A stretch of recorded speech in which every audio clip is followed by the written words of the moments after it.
Kaisang Pangarep mengaku dirinya sudah lebih dulu berkomunikasi dengan ayahnya Joko Widodo sebelum memutuskan mendaftar sebagai calon Ketua Umum Partai Solidaritas Indonesia atau PSI.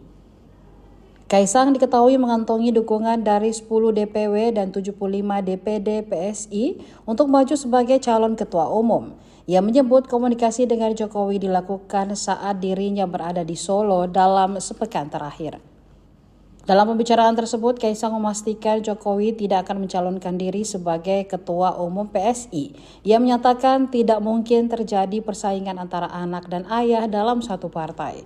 Kaisang juga mengungkapkan bahwa dirinya telah meyakinkan Jokowi agar memberikan ruang lebih besar kepada generasi muda untuk memimpin partai.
Saya sudah berkomunikasi dengan beliau.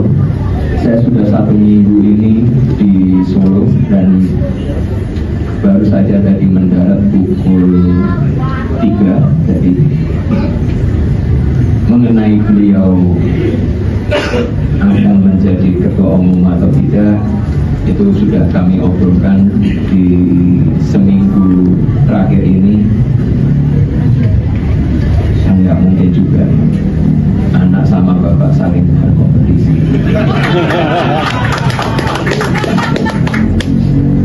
Yang saya yakinkan kepada beliau adalah satu, berilah kesempatan kepada anak muda.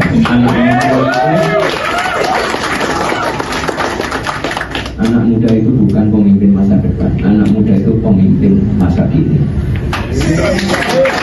Download Tribun X sekarang, menghadirkan lokal menjadi Indonesia.